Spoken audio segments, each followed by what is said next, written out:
कोण काय पूर्ण सांगते कोणाचं, पण आधी व्हिडिओ पूर्ण बघा. सकाळी तिचा फोन आला आणि ती खूप जोऱ्याने रडत होती. ती फक्त मला प्रश्न विचारत होती, मी कुठं चुकले गं, माझं काय चुकलं. गेट टुगेदर झालं 2.5 वर्षापूर्वी आणि त्याच्या कॉन्टॅक्टमध्ये आली ती, त्याचं पहिलं प्रेम. आणि यांचा संसार चालू असताना सगळा सुरळीत तो तिचा मुलीसारखा काळजी घ्यायचा, नाही का, बायकोची मुलीसारखी काळजी घ्यायचा, स्वतःच्या लेकराप्रमाणे तिला जपायचा. हळूहळू तो बदलत गेला आणि ती ही जिम्मेदारीच्या खाली झाकल्या गेली. तिच्या लक्षातच नाही आलं की हो बदल कशामुळे होतो आहे, काय होतो आहे. तो नेहमी जसा होता तसा तिला वाटत नव्हता, पण तिचं मन तिला म्हणायचं की खूप चांगला माणूस आहे, त्याच्या बाबतीत असं बोलू नको. ते त्याच्या सगळ्या जिम्मेदाऱ्या ती स्वतःच्या खांद्यावर घ्यायचा प्रयत्न करत होती. त्याला असलेलं टेन्शन, त्याला असलेले सगळे प्रॉब्लेम ती सामना करत होती. त्याच्या खांद्याला खांदा लावून संसार करत होती. सगळ्या गोष्टी व्यवस्थित चालू होत्या, पण तिच्या लक्षातच नाही आलं की तो तिच्यासोबत गेम करतोय बरोबर. मग एक दिवस अचानकच तिनं हातात फोन घेतला आणि बघितलं की व्हिडिओ कॉल होतोय, चॅटिंग होते, मॅसेज होत आहे आणि रोमॅन्टिक गाणे एकमेकांना पाठवल्या जाते. तिचे हात थरथरत होते ज्यावेळी तिला लक्षात आलं. तिला कळत नव्हतं नेमकं काय होतंय, कारण तिनं 100% त्या संसारात ओतले होते, स्वतःला पूर्ण बदलून टाकलं होतं. मग अचानकच तिला ते बघितलं आणि पायाखालची जमीन सरकली आणि तिचा विश्वासच बसणार नाही की ज्या माणसाला ती देव माणूस समजत होती, ती रात्रंदिवस त्याच्यासाठी झटत होती, त्याच्या आईबाबाला स्वतःच्या आईबाबा समजत होती, त्याला वाटेल तशी मदत करत होती आणि संसाराला खांद्याला खांदा लावत होती, तो बदलला आहे. तो कोणाच्या तरी प्रेमात पडला आहे आणि अवघे 2.5 ते 3 वर्षापासून तो तिला वेड्यात काढत होता.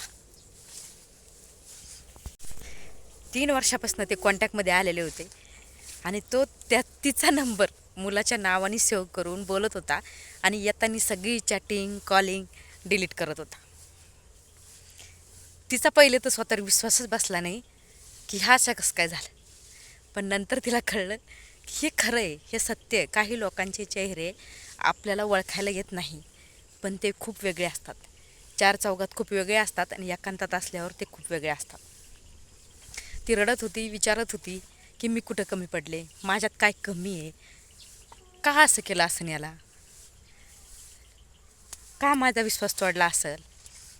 ती स्वतःला खूप कोसत होती, पण तिला एकही उत्तर सापडत नव्हतं.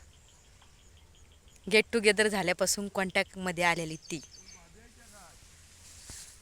तिलाही 2 मुली.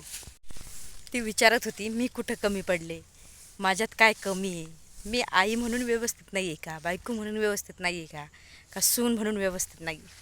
अनेक प्रश्न तिच्या मनात होते, पण माझ्याकडे काहीच उत्तर नव्हतं, कारण तिनं 100%मधलं 1% संसाराला द्यायचा ठेवलेला नव्हता आणि त्यानं तिचा विश्वासघात केला होता. तिच्याकडे काही उत्तरच नव्हतं आणि तो गयावया करायला लागला. कारण प्रत्येक लेडीज असू द्या का जेंट्स असू द्या, एकदा चूक केल्यानंतर कोणी म्हणतच नसतं की हा माझं चुकलं आहे म्हणून आणि मी काय केलं आहे म्हणून. लोकांच्या नजरेत पळून जाणं किंवा एखादं लेकरं पैदा करणं किंवा फिजिकल रिलेशन करणं हे चुकीचं असतं, पण एखाद्याचा विश्वास तोडणं, त्याच्या मनावर घातलेले घाव हे चुकीचे नसतात. तिच्या पायाखालची जमीन सरकली होती, तिला सुचत नव्हतं काय करायचं म्हणून, कारण त्याला वेळच नव्हता तिच्याशी बोलायला आणि तो तासनतास तिच्याशी बोलत होता. तिलाही 2 लेकरं, यालाही 2 लेकरं, पण संसाराचं राख रांगोळी करायला हे प्रेमाने झपाटलेले लोक निघाले होते. असं आता खूप चाललं आहे आणि ही रिॲलिटी आहे. तो कृपया करून तुम्ही असं करू नका. सिरियसली सांगते, काही नाही याच्यामध्ये, याच्यात कोणाचं काही जात नाही, सगळ्याला भेटन. जरा त्यांचा संसार तुटला ना तर तिलाही कोणी कोणी भेटन, त्यालाही तर ती भेटलेलीच आहे आणि तिच्या नवऱ्यालाही कोणी कोणी भेटलच, नाही लग्नाला पण रिलेशनशिपमध्ये तरी भेटन. पण ज्या लेकरांचं 4 लेकरांचं जीवन बरबाद होणार आहे ना, तर त्याची माफी ते म्हणजे ते चूक कुठंच भरून निघू शकत नाही. आता तिनं कसं जगावं, काय करावं, हे प्रश्न ती मला विचारत होती की मी काय करायचं. तिला असणारी संसारातली उभारी तिला असली कामाची आवड ती पूर्णपणे निघून गेली होती. अक्षरशः ती रडून रडून घायल झाली होती, पण माझ्याकडे तिच्यासाठी काहीच उत्तर नव्हतं. आणि तो म्हणत होता मी चूकच केली नाही तिच्याशी, तिच्याजवळ रडत होता. मी तिला फक्त एकच म्हटलं, बाई माझ्याकडे काही उत्तर नाही आहे, कारण याचा सामना फक्त तुलाच करायचा आहे आणि तू शोध उत्तर. तू एक आई आहेस, तुला काय करायचं आहे बघ. लेकरं आहे म्हणून गायावाया करू नको, आणि काही चुकीला माफी नसतेच. काही चुकीला सजा देणं खूप गरजेचं असते, कारण इनोसेंट दिसणारे लोक कुठच्या हद्दीपर्यंत जाऊ शकतो हे फक्त ज्या लोकांना धोका भेटला आणि त्याच लोकांना माहिती. जास्तीत जास्त शेअर करा. गेट टुगेदर झाला असेल तर जरा बारकाईनं लक्ष द्या तुमच्या पार्टनरवरती. नंतर तुम्हाला कळायचं की पार्टनर पळून गेला आहे, एवढं डोळे झाकून विश्वास ठेवसाल. नंतर तुम्हाला कळायचं की पार्टनर पळून गेला आहे, कोणासोबत गेला आहे ते माहीत नाही.